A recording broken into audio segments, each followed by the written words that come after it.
This is literally the size I wanted to catch. It was like 8 Bucky Nuggies long.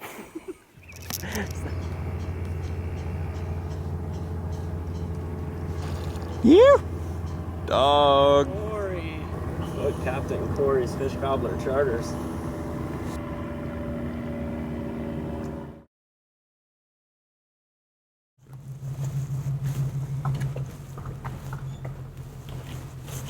Well, we can go back there. It doesn't take long for it to fill back up because there's water moving. Okay, cool. That's why I wasn't worried about it. It's not like banging a shoreline, you know. Yeah.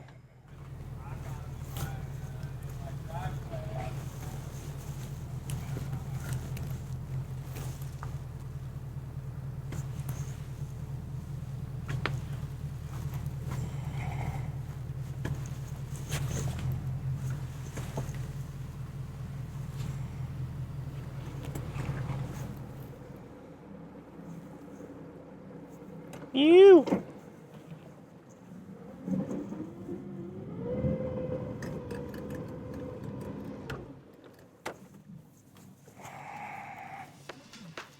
Ready? Yep. Hopefully do that. Okay. Because originally I was thinking we run back to the culvert first and work out backwards. Yeah. But if we go in the front way, we'll just pass him because he's working it backwards. Okay. I was going to do that to work with the wind. Okay. But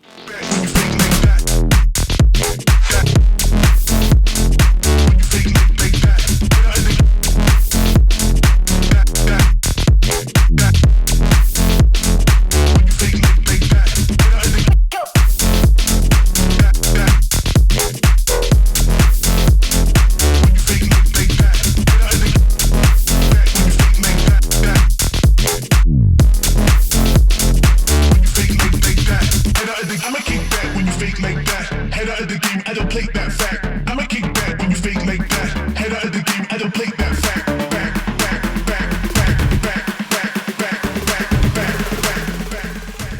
When you fake like that. what's that? Yeah, I got a couple, except they're now adults.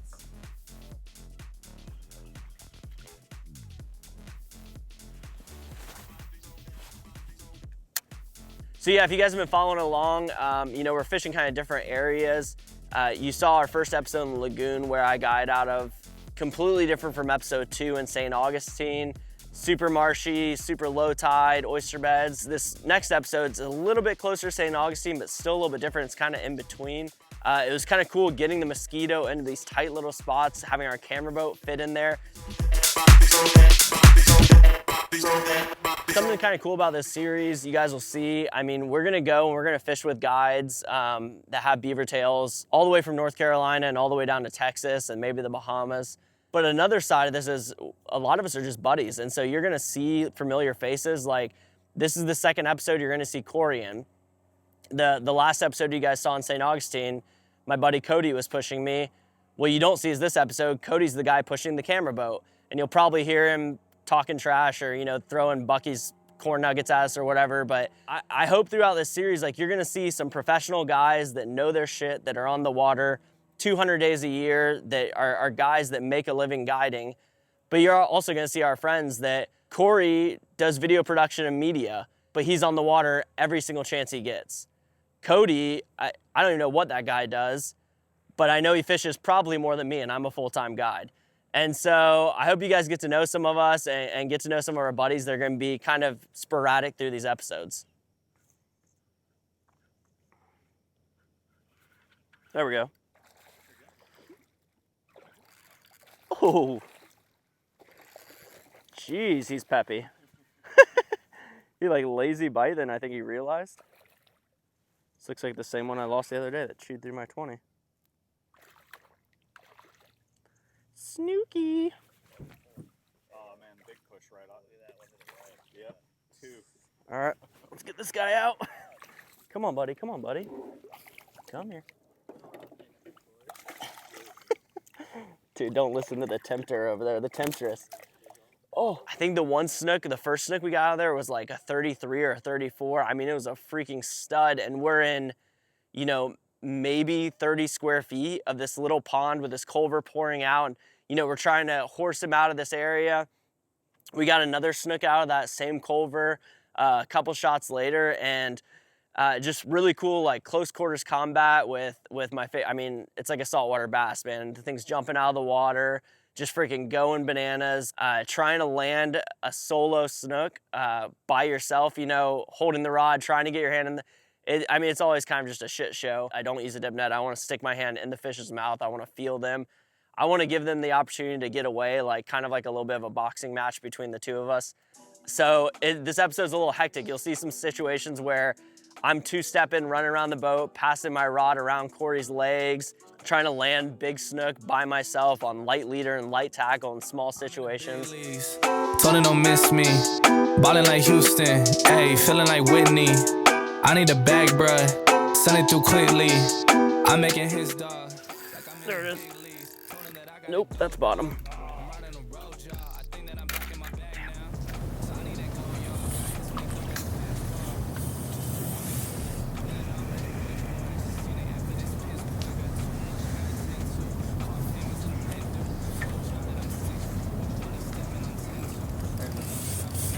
That's a good snook. You need help landing it? What? You need help landing it? You like barely dumped it.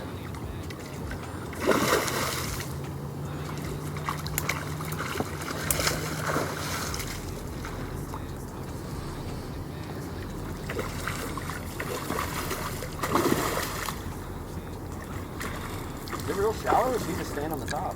It's deep, and then you're in a shallow zone right now.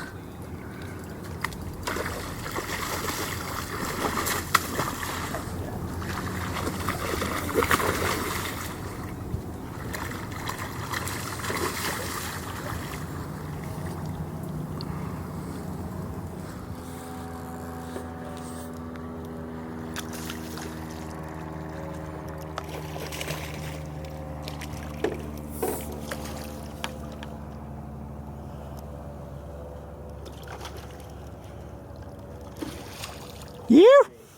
Dog. Corey. What Captain Corey's Fish Cobbler Charters. Dude, I'm glad I had that 40 on there because it's in there. Oh, really?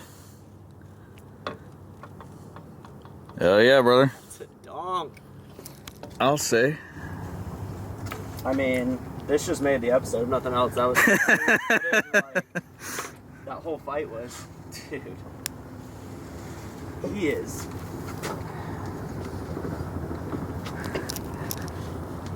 Here. So I'm gonna do a.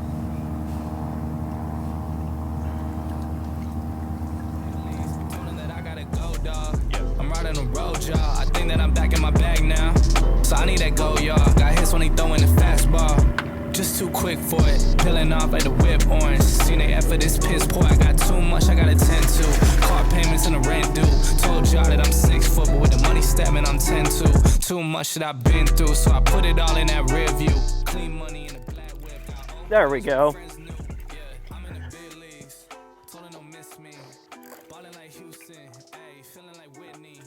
You hear him all in there? He just alerted all his buddies. The old backwater bass.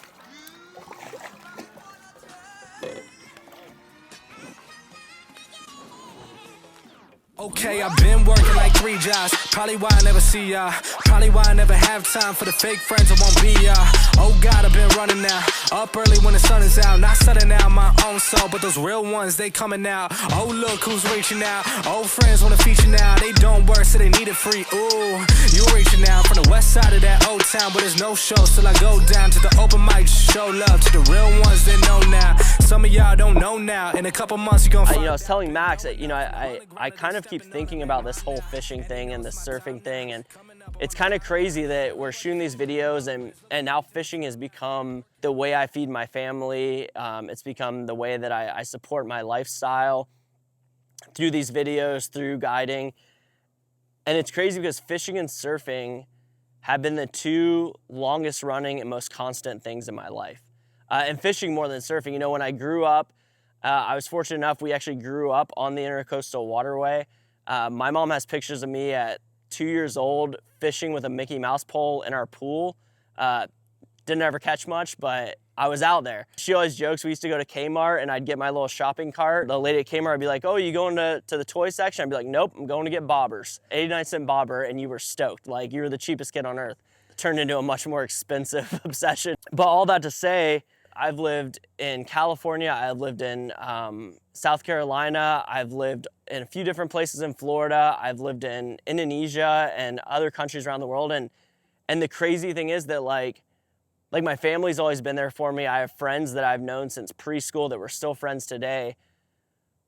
But they didn't go with me to all those places. They weren't with me in my travels. There were times where I was living in places where I didn't have cell reception or whatever. But I always had fishing and I always had surfing. And realizing that fishing has been the most constant thing in my life since before I can remember. Yep. Headwick right there. What about that though?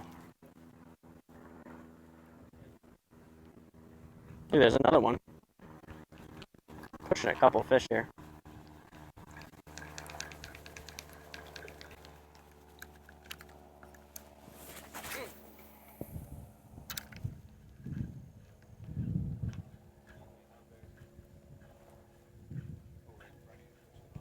Yep, I think I hit its back. Oh, right here. There it is. Oh! Is that another stick? Well, there's fish right there.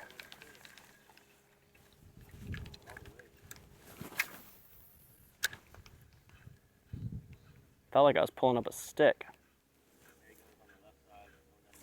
Yeah, there were probably three. One right there and two.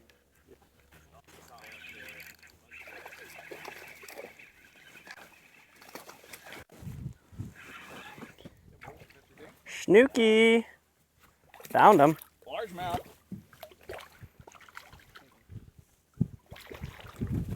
Ooh.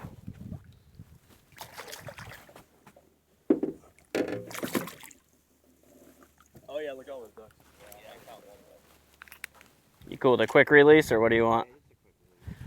All right, buddy.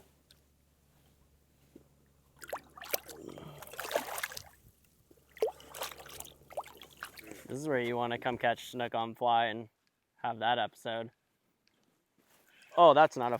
Yoo-hoo! This is literally the size I wanted to catch. That's perfect. So we can just run the whole gamut. Oh, there he goes again. It's a guy. I don't know, I think it's probably like 28, maybe? 27?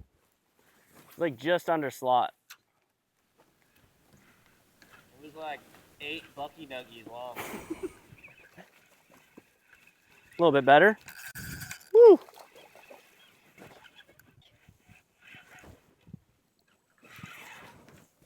He was a lazy attack and then a decent... He like woke up all of a sudden.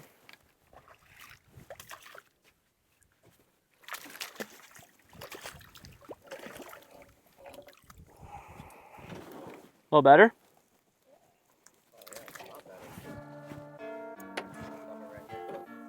On the clarity? Did you smallmouth or a largemouth? Let's say small. That's why you're so peppy. Feel like John Morant, need a triple double. Told him check the stats, yeah, I got a couple. I don't drive the ball, nah, I never fumble. I'm the MVP, now I feel like Russell. Yeah, I need it now, told him on the lay. I've been moving dog, yeah, I'm on the way. I don't hear the talk, don't care what they say. I don't got no patience, I can't ever wait. I've been trying to get it, running up all these digits. And I've been in the gym, I've been up doing minutes. I just put in that work, told them it's strictly business. And I see through the face, they all just burning bridges. Feel like John Morant, need a triple double. Told him check the stats, yeah, I got a couple. I don't try the ball. One of the things that I thought was kind of funny, you guys will see, we have a drone shot in this episode of, I think it was the last snook of the day. We went to one more spot and it's my buddy Corey, his last name's Cobb. I actually named it Cobb's Cut. This little place that used to be like You could only get in there by kayak or stand-up paddleboard. And I think even then, like my stand-up paddleboard would drag across rocks as we were trying to get in here. But over the years, it kind of got beat down by hurricanes and some of the walls and the structure broke. And so we could actually get the boat in there. And it's really funny because we posted this clip on Beavertail and our own Instagrams of a drone shot of me hooking the Snook and like passing the rod around Corey's legs, running around the boat, and Corey's like holding the push pole above his head like he's a freaking samurai, spinning it around, trying to figure it out. And it was really funny because I'm not, like up until I started guiding, I wasn't a social media guy. I wasn't really a YouTube guy. I didn't have a whole lot of experience with internet trolls, but it's hilarious because we post this short clip and we already had 2 guides start talking trash about how Corey's poling, which Corey is an amazing poler. What they don't know is a week before that, Corey had got his arm out of a sling after having shoulder surgery. What they can't see is that where we're pushing is an 18-foot hole. I have a 20-foot push pole. You do the math, it's not gonna work. We have current pushing us in. I'm hooked up to a Snook, and Corey's trying to figure out how to push us off the bank and work our way to land this fish, to not scrape up my lower end unit on a rock, to keep us off of oyster beds.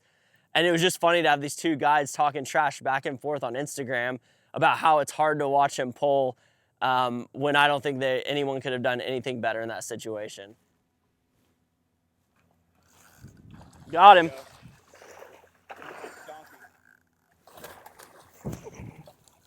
Oh.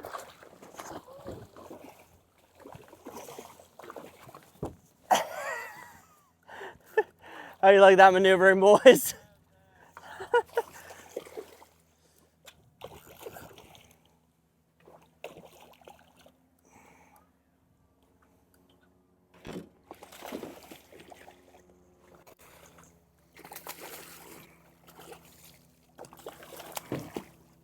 Knock him out on the boat. There you go. We'll take it. He was barely hooked and he had it throated, so I was like trying to get him in quick. That was like one of those throwaway casts that was like, oh, he's so close to being eaten. 27. You tell me when.